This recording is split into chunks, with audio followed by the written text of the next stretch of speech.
Well, it is official. The Dallas Cowboys are holding an open competition at cornerback after what happened on Sunday's loss to the Jacksonville Jaguars when Kelvin Joseph struggled on the outside and cost the Cowboys two touchdowns at least. So, listen, it is an open competition now. Defensive coordinator Dan Quinn talked about it today on in a press conference, and tonight we'll dive into how that position and that battle will make or break this season for the Cowboys moving forward. And I've got some cool numbers for you to look at. And hey, maybe we come to some conclusions here on the show as to what will happen. Also, a lot of news for the Cowboys today and the Cowboys-Eagles matchup.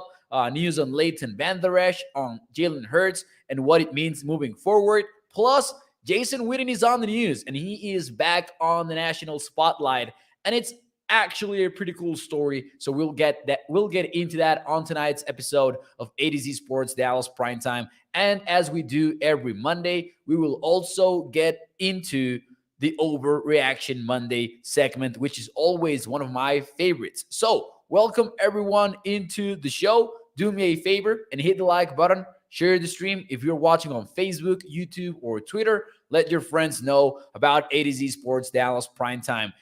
Let's get it. Let's see some of your comments here in the chat. We've got Toxic in YouTube. We've got Gregory. Shout out to Mark on YouTube. Shout out to Tracy over at Facebook. Lumen is also in the room. Shout out to who else do we have here? Let me see. We've got John Jones. We've got Charlene Evans. Thank you, everybody, for tuning into the show. And do me a favor, hit the like button, share the stream. Remember, every thumbs up puts this show in front of more and more Cowboys fans. So, without any further ado, let's get this one started officially. 1, 2, and 3.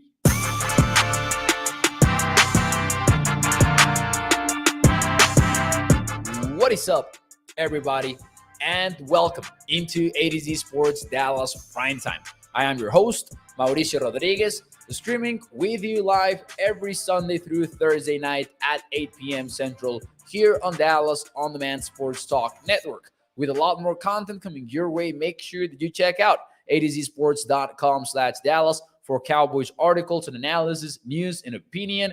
And as always, remember that Primetime is brought to you by our friends over at FreemanMazda.net. We will talk more about them and the ride of the week in a few moments here on the show. But before we do any of that, we will get into the Cowboys defensive coordinator Dan Quinn announcing that there is an open competition at outside cornerback moving forward. Let's play a little bit of a catch-up here, a recap. The Cowboys lost Jordan Lewis in Week 6. Nickel cornerback, lost him for the season versus the Detroit Lions. Deron Bland stepped up, and he has stepped up in a major way. He has been a silver lining even in the recent loss to the Jacksonville Jaguars. The guy can play. Not only that, but the guy has adapted quickly to the NFL.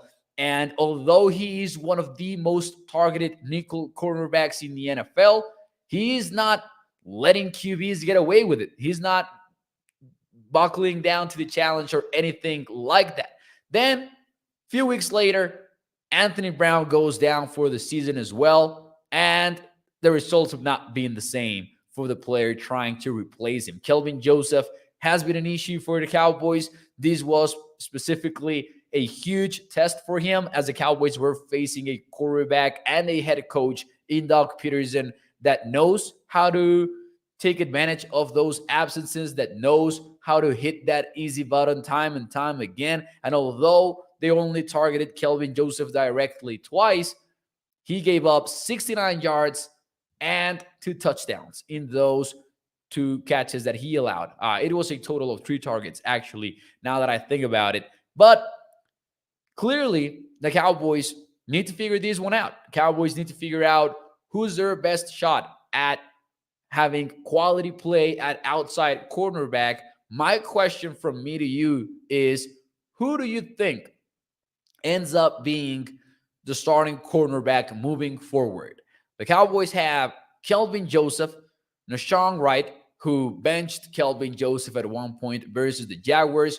Or do you think it will be one of the recent free agent signings by the Cowboys? You've got Trayvon Mullen, who was a former second-round pick out of Clemson University. You've got Mackenzie Alexander, the same, but he's a player that has more experience inside than he does outside.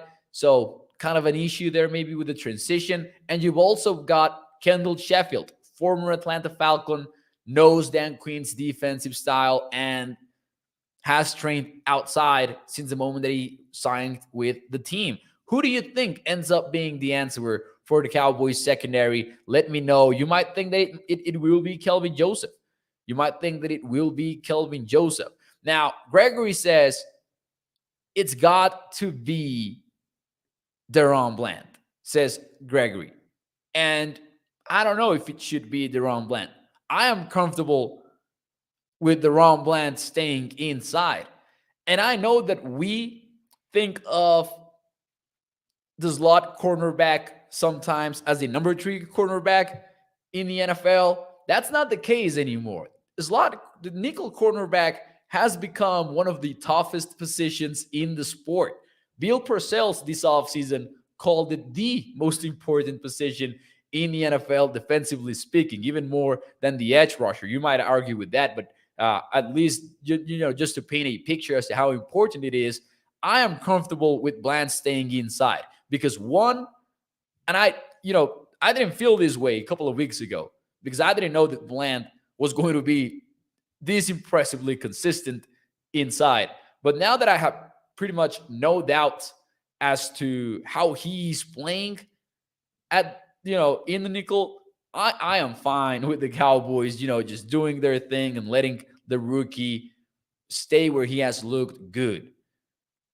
Because number one, you don't mess with that mojo. You don't mess up with Bland's development. But also, you might be facing your toughest challenges moving forward inside, not outside. Hey, that was the case even this Sunday. Christian Kirk had 7 targets by Trevor Lawrence on Sunday. When he was on DaRon Bland, he had only 3 catches in those 7 targets versus Bland. This is specifically against the 5th-round rookie. And Bland had 2 PBUs. He had 1 interception.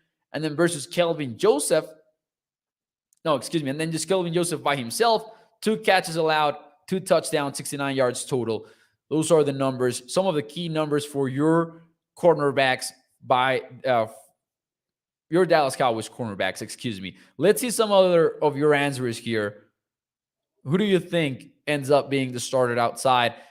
Jeff Clark says definitely Bland as well. Charlene Evans also says Bland. A lot of people want to see the position change, and I can respect that. I'm not sure if I agree. I'm good with Bland staying inside. Let's see. Sheffield knows the system, says Jason. Now, Tariq has a good point here. He says it should be Bland, and then you move Mackenzie Alexander inside. If it becomes a matter of who's your best 3, like, when we talk about the offensive line and who's the best 5, if it becomes that type of conversation, then I think that's your best argument to try out DaRon Bland on the outside. I'll give you that for sure. Let's see. Who else? Wright or Sheffield, says Jessica. Nashawn Wright had a good rep here and there versus the Jaguars, especially on overtime. That tackle that gave the Cowboys an opportunity was a huge moment for Wright. Got to be Bland, says Ryan. Sheffield knows the system. Oh, I already read that one. I'm sorry. James is Sheffield. Let's see. Purdy. This is not a shout out to Niner for Life, who's watching A to Z Sports Dallas. Weird choice of a username when his favorite team is the Dallas Cowboys, I would say. But hey, you do you. Nah, just kidding. Shout out to Niners for Life. Thank you for joining the show. Hopefully the Cowboys get some payback in the postseason, even if hopes are kind of low this week in Cowboys Nation. Terrence Newman says not so toxic. Sheffield needs to start, says Jeff. I'm going to give you an answer that I think we probably will not love, but I will go with, I think this is more of a prediction than what I want. I want the Cowboys to try out some of the new players they've brought in. I know that it's not ideal. Kendall Sheffield has not been great, has been inconsistent throughout his career. The same for even Trayvon Mullen, although Trayvon Mullen was more about injuries and about staying healthy early in his career. Maybe with some time, Trayvon Mullen becomes a player that you want to start, but maybe not right now because of the recent injuries in his career. But I think that what's really going to happen is we're going to keep seeing Kelvin Joseph and Deshaun Wright.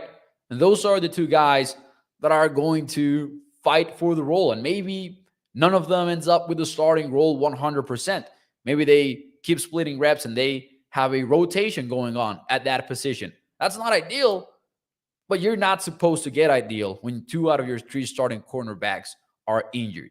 And that sucks because there's a luck element to it. You lost 2 of your starters in the secondary. That's never good.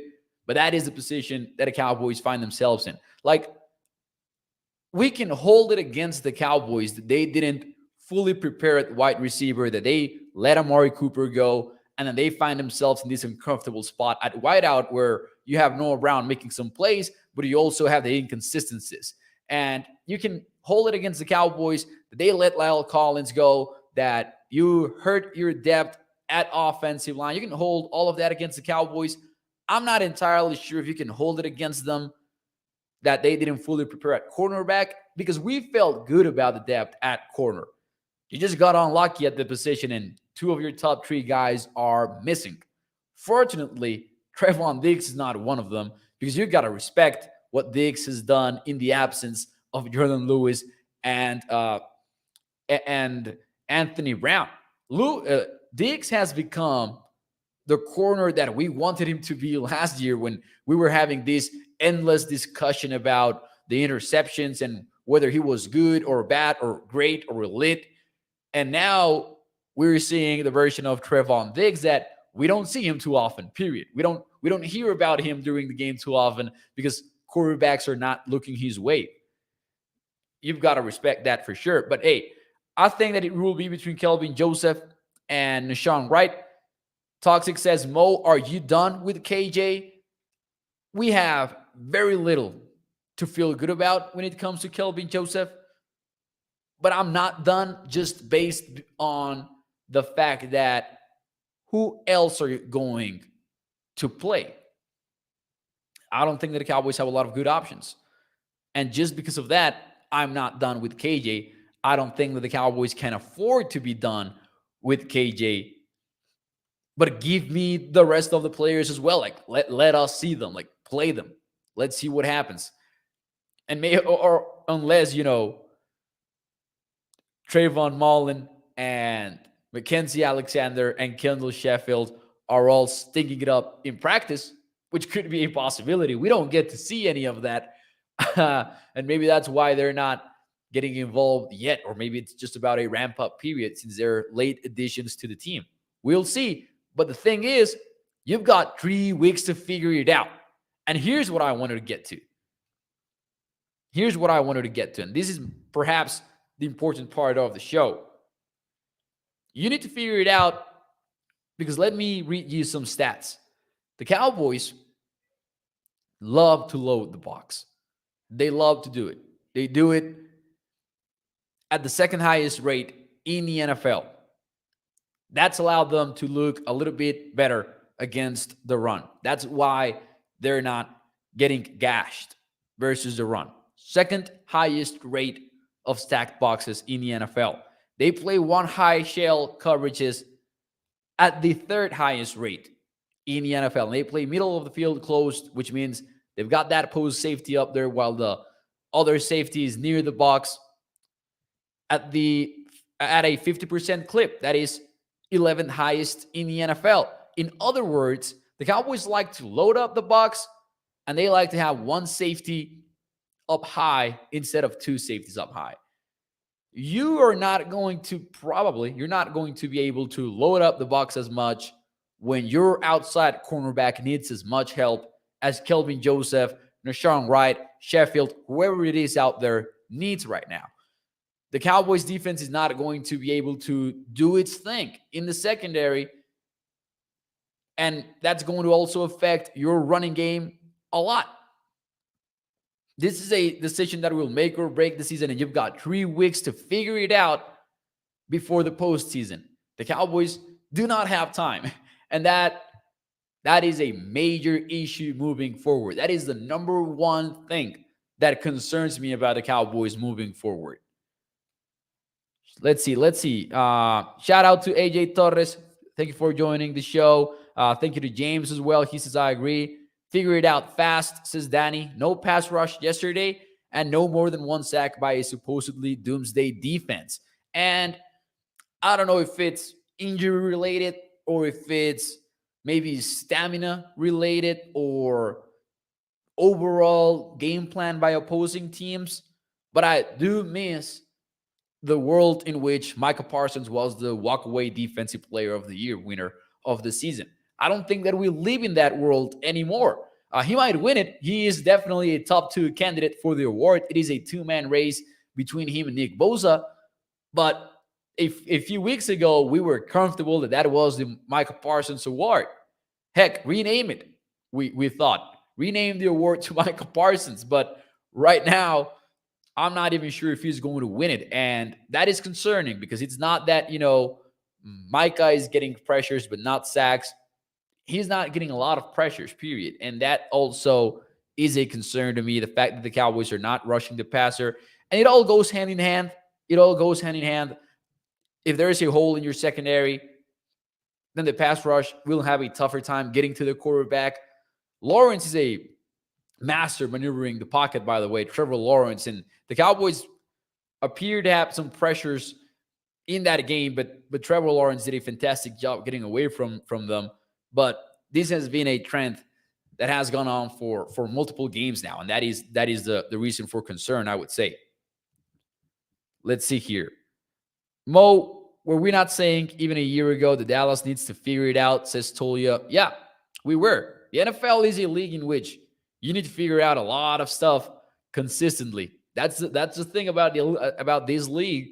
It's not about figuring it out in September and having the same thing work in November and December. It's continuous. So, yeah, I agree with Toxic. They're double teaming Micah Parsons, says Tammy. The thing is, though, and I agree, first and foremost, teams are making Parsons their priority when they face the Cowboys, 100%. And that includes double teams. That includes rollouts away from number 11. That includes chipping from tight ends and running backs. That includes making him the key for the offense, the guy that you read instead of blocking him. But teams were doing that in September, and teams were doing that in October and even November. So I will say that the Cowboys were figuring out ways to get Micah in favorable positions. Plus, Micah was beating double teams. I don't know why the Cowboys are not getting that production out of number 11. And I don't mean to say that Micah is suddenly not the guy that we thought he was, because I do think that he is a great defender and he will have a great career in the NFL. I still believe all of that.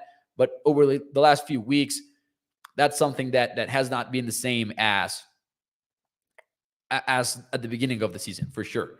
Anyways, let's move on here a little bit here into some of the latest news for the Cowboys and the next game, which is the Eagles game. The Cowboys opened as 1-point favorites against Philadelphia. That has quickly changed. I think they're about 6-point favorites now. There's a reason for that. That did not happen because odds makers and sharp bettors think that the Cowboys are the drastically better team. That happened because Jalen Hurts apparently is not going to play on Saturday, and that majorly sucks. It helps the Cowboys get a win, sure, but we're not interested in wins anymore. The NFC, obviously we are interested in wins. Here's what I mean. If the Cowboys were one game behind the Eagles and Jalen Hurts went down injured, and, a win put you at the driver's seat of the NFC East, then it would be a bummer for Jalen Hurts to get hurt. But also, we would be thinking, oh, this helps us secure the number one seed in the conference. That's out of the window now. The Cowboys are not fighting for the NFC East. They would need to win out, and they would need the Eagles to lose out, which is tough to envision. Even if Jalen Hurts misses a couple of games or even 3 games, the Eagles might get a win without their starting quarterback, honestly, at this point. But what I'm trying to say is this. The Cowboys are not fighting for the division. They're not fighting for the number one seed. And because of that, it sucks that we're not going to get to see this Cowboys team against the Eagles at full strength. Because what we want right now, instead of, improving the seating for the Cowboys, is to figure out who the Cowboys are in the first place. Because we know that they're contenders. And I sustained that even after Sunday's loss, the Cowboys remain a top 3 team in the NFC. That to me is clear. But I want to see them go against the Eagles, right? That's what we have wanted to see for a while now. And we're not going to get to see a game that, one, matters for the division, or at least hugely matters, largely matters, whatever word you want to use. And 2, that doesn't have Jalen Hurts at quarterback. That's not what we really wanted to see. Now, the Cowboys cannot take the Eagles lightly anyways, because they've got some players there. And Gardner Minshew is kind of a coin flip. He might wake up in a good day and look like a legit NFL quarterback, but they still have one of the best offensive lines in the NFL. They still have one of the best rushing games in the NFL. And they still have a couple of dogs at wideout. They're like Devontae Smith and A.J. Brown are going to get reps against Kelvin Joseph, Deshaun Wright, or any other of the late additions by the Cowboys. So this is not going to be an easy game by any means, but we still wanted to see Dak Prescott versus Jalen Hurts go at it, right? 6 to Midnight says Hurts is going to play. I really don't think so. Here's why. And they have not ruled him out definitively. 6 says, this is a tactic by the Eagles, and we're not falling for it. I don't think that. I don't think that is the case. Here is why. You don't fool the odds makers like that. You don't fool the sharps like that. You don't fool the sports books. Right now, you can get Eagles +6. I really don't think that Jalen Hurts plays this game. Heck, the betting spread started to move before the reports came out. That happened for a reason. If I had to bet, I would bet a lot of money that Jalen Hurts does not play on Saturday. Sure, they could be about surprises. I do understand that for sure. They could be having one of the plays of the season. Do the Eagles really need to do that, though? I don't know. Why would you do that against the Cowboys in week 16 when you've essentially locked up the NFC East at this point after the Cowboys lost to the Jaguars? Mighty Minshew can't do it, says Lumen. I think that the Eagles know that Jalen Hurts has a shoulder injury, and they know that the Cowboys loss pretty much sealed the deal for the NFC East. So now you're comfortable and you say, why would we rush Jalen Hurts back? They're even in a position in which they pretty much have secured the number 1 seed in the NFC too. I think Jalen Hurts has a separated shoulder, says Anthony, just like Emmett had in his epic game against the Giants. Sunday would be a great game to start all backups, says Lumen. Man, you know who this sucks for, though? Fantasy football players. And I never talk about fantasy football because I've never been a fan, but this is the season in which I've paid the most attention to it. I was the guy that forgot how to set up the lineups. Love the NFL, love football. I'm obsessed with it. I cannot get away with it from it. But fantasy football was never my thing. But fantasy football playoffs are played this weekend, and a lot of playoff teams have Jalen Hurts at quarterback, and they won't have him for this weekend. That's why Micah Parsons' historic needs to be put on ice this game. Doesn't mean anything, and DeMarcus Lawrence. Yeah, if Micah's struggles are injury related, sure, rest him in this game. I wouldn't mind that at all. I wouldn't have that at all. The Real Darrell says, you think that these coaches have that smart guy mentality? Chip Kelly into the NFL with that. Oh, came into the NFL with that mindset and failed. Oh, the trickery and stuff. Yeah, I don't believe that for sure. Like going out there and saying that Hurts is not playing and then ultimately playing him. I don't think that, and I really don't think that odds makers would fall for it either. Now, the NFC East, though, is not in the conversation for the Cowboys. I've seen some people speculate on that. I think it's nearly impossible for Dallas to win the NFC East. You never know, never rule anything out in sports. I mean, the Vikings just came back from a 33-point deficit against the Matt Ryan-led Colts, but I wouldn't get my hopes up at all. Like, I wouldn't even consider it. Let's let a couple of weeks go by, and if it's still a possibility in a scenario, then let's talk about it. In the meantime, not really. Other news for the Cowboys, important. Leighton Van Der Esch, and this is huge. This is the greatest start that you could have on Monday for the Cowboys. Leighton Van Der Esch is expected to come back this season, and he didn't suffer a neck injury. He suffered a shoulder injury, a stinger. And we talked about this possibility a little bit on Sunday night. We talked about how even a stinger could be an issue for Leighton Van Der Esch, but it's huge that it doesn't have anything to do with his previous neck history and that he's coming back at some point. Because, as I said, maybe you're not as concerned over what happens the next following weeks, win-loss record-wise. You're concerned about what happens for you to figure out things and be ready to go in the playoffs. But now you have a little bit of maybe a decision-making process in there in which you want to give Leighton Van Der Esch as much rest as you can for you to have him ready to go in the playoffs. Those are some of the most important injuries some of the most important news surrounding the Cowboys and the Eagles. That is gigantic news. Dallas hurt. It hurt Dallas when Leighton Van Der Esch was not on the playing field versus the Jaguars. And we've talked about how disrespected the guy's been for most of the season. And it's been showing up recently, unfortunately. And the same for Anthony Brown, for example. But getting him back for the playoffs is going to be huge, especially because who are the teams that you're aiming to beat in the postseason? Run-heavy teams like the Philadelphia Eagles and the San Francisco 49ers that, let's be real, they still pop up in our nightmares here and there after what happened in January. We still think about that. We're still dealing with those ghosts. So hopefully Jerry comes back. Let's see. And I 100% agree with Mark here. This is great news beyond football because we were worried for him and his career and whatever, it could mean for his life, like another neck injury. Told you so says, glad he's okay for his own sake. More to life than football. 100% agree. Bruce says LB has been our best pure linebacker, and it's not being even close. I mean, Micah is not playing a lot of off-ball linebacker.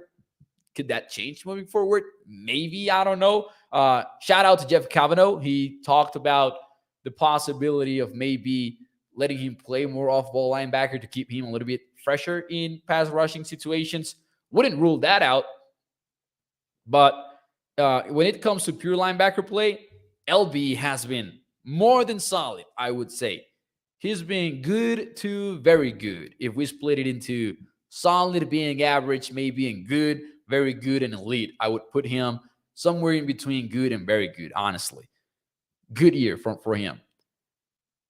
Anyways, Iceberg says, Eagles season is over. They wanted Hurts to be the MVP, and it cost them. He will never be the same. That throwing shoulder needs at least 2 months. Well, I really don't know.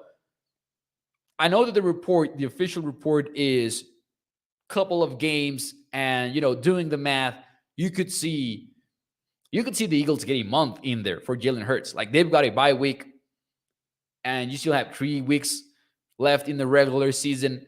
They might get a full month for Jalen Hurts. I don't know what the medic experts have said after the news. We'll see, but Hopefully not. That would suck. Like, let's be real. I know that we hate the Eagles. I know that it would benefit the Cowboys tremendously for a playoff run.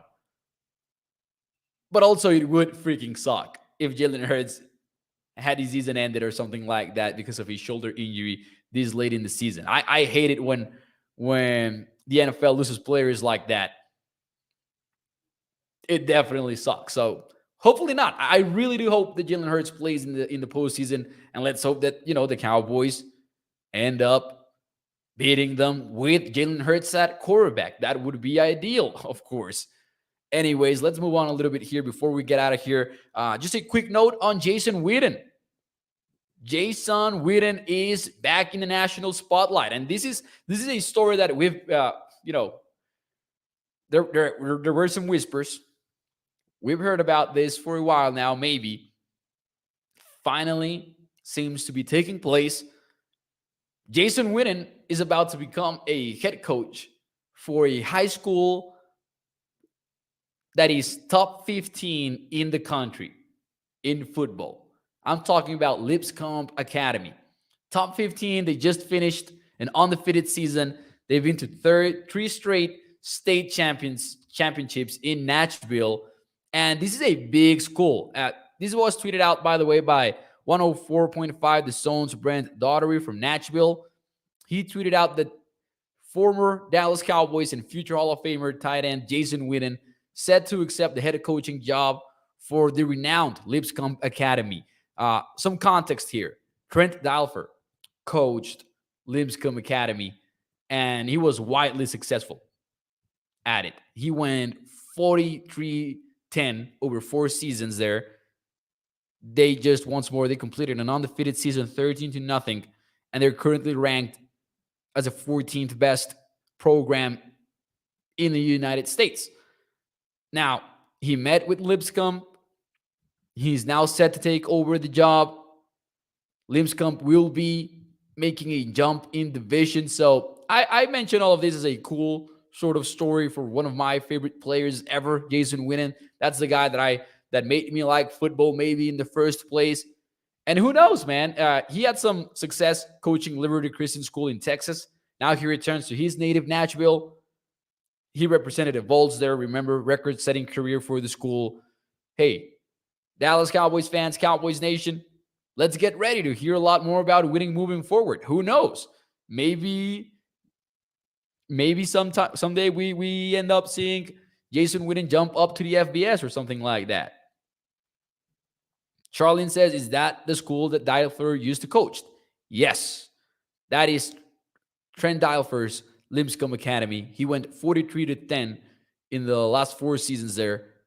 And now he leaves for UAV and the Blazers.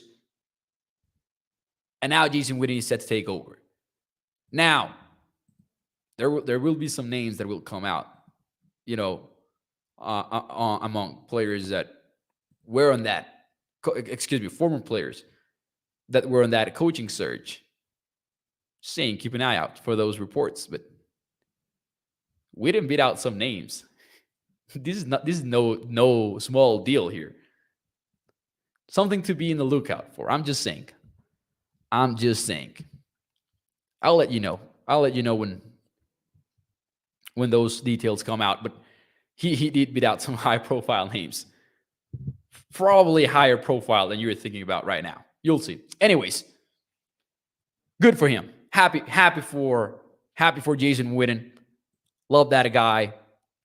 Happy to see him in the national spotlight again.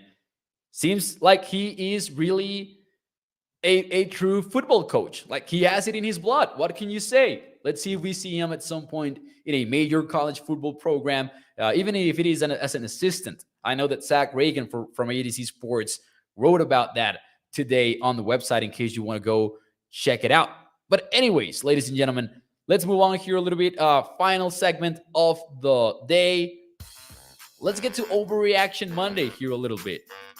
Let's get into Overreaction Monday. Ladies and gentlemen, as always, let's start with a Cowboys one. After losing to the Jacksonville Jaguars, the Cowboys are no longer a top 3 team in the NFC. We had a similar one last week, but we need to revisit it. Is that an overreaction or is that a fair reaction? Are the Cowboys still a top 3 team in the NFC? Let me know in the chat. While you do that, and before I give you my answer though, let me talk to you about our friends over at freemanmazda.net, because the ride of the week is a 2022 Mazda MX-5 Miata RF Grand Touring. This one starts at $37,865. It's got Apple CarPlay / Android Auto, keyless entry and push to start, premium audio, a convertible roof, and rain sensing wipers with a miles per gallon capacity of 26 when you are in the city. That goes up to 35 when you are in the highway. Ladies and gentlemen, check out the ride of the week over at freemanmazda.net, a family-owned business for over 65 years. Remember, when you choose Freeman Mazda, you're choosing a lifelong partnership with your car dealer. Check it out over at freemanmazda.net, and let's move on here with Overreaction Monday. Fair reaction or overreaction? Kai says Cowboys top 5. Danny says not top 3 right now. Overreaction, says Charlene. Over says straight toxic Marty's burner account. Facts, says Tommy. Over. Let's see here. Over for Lumen. Bruce goes with fair. Fair for Tommy. Ladies and gentlemen, I will go with fair. I think, overreaction. I think that's an overreaction. I think the Cowboys are still a top 3 team in the conference. Misspoke. I think it's an overreaction. And it might be because there are not a lot of teams to choose from in the NFC in the first place. Anyways, more Overreaction Monday here. Let's step back a little bit and take a look at the rest of the NFL. Josh Allen with a instant classic win on Saturday night as the snow fell and snowballs were tossed around by fans. Josh Allen inserted himself right back in the MVP conversation. Is that an overreaction or is that a fair reaction? Josh Allen dropped from that conversation a while ago, but he has put together some good performances here recently. Struggled a little bit against the Jets. That's a top-tier defense, though.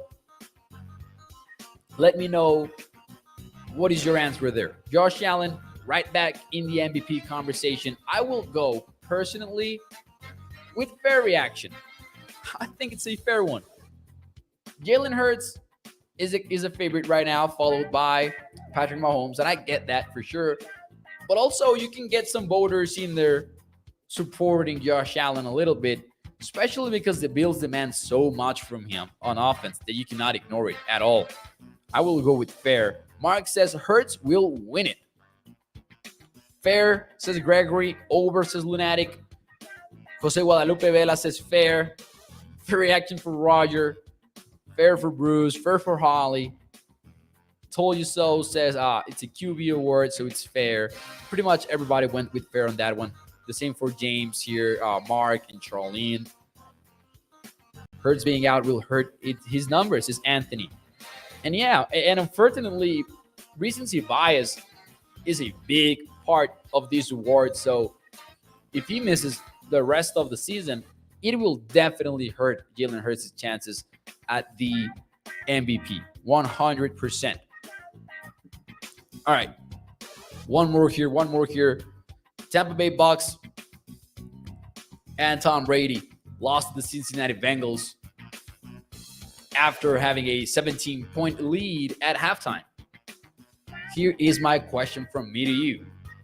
The Cowboys will not face the Tampa Bay Bucks in the postseason. Is that an overreaction or is that a fair reaction? I will say it again.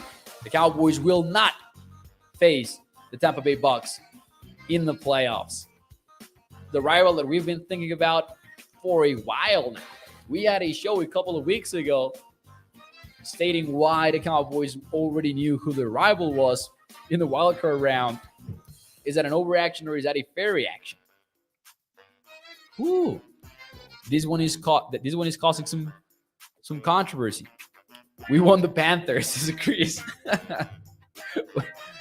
Translation: we want Sam Darnold over Tom Brady. that's more like it, maybe, Chris. I agree. Fair says Danny. Gregory's is over. Let's see here. Fair for Charlene. Overreaction says Holly. Fair for Joey Vela. Over here for Bruce. Overreaction. He won't go down until the playoffs. Man, I'm gonna go with overreaction. I know that the Panthers are alive, as Lumen points out here, even after losing to the Steelers on what was an absolute slugfest.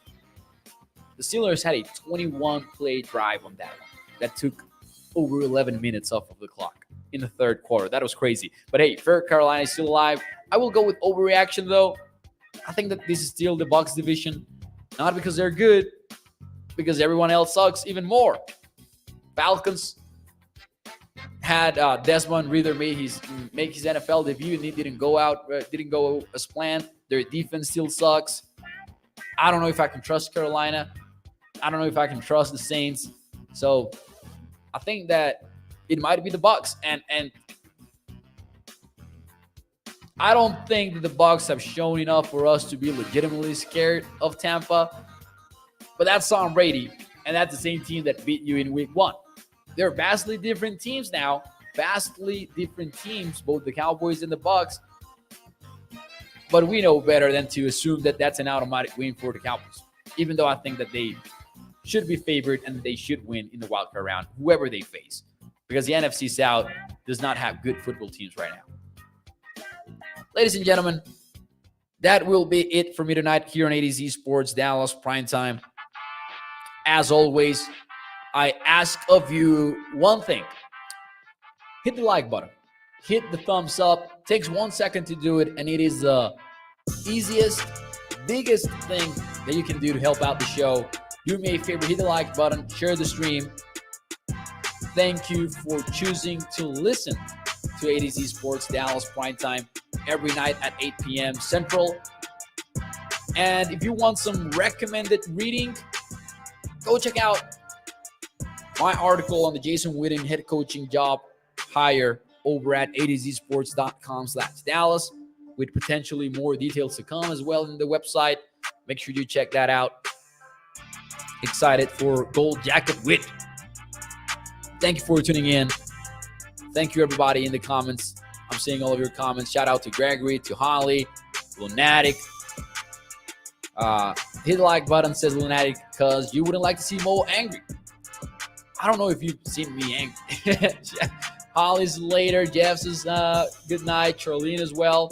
Thank you, everybody. Thank you. Nos vemos el día de mañana. Tengan un buen lunes. Prime time brought to you by our friends over at FreemanMazda.net. Bye-bye.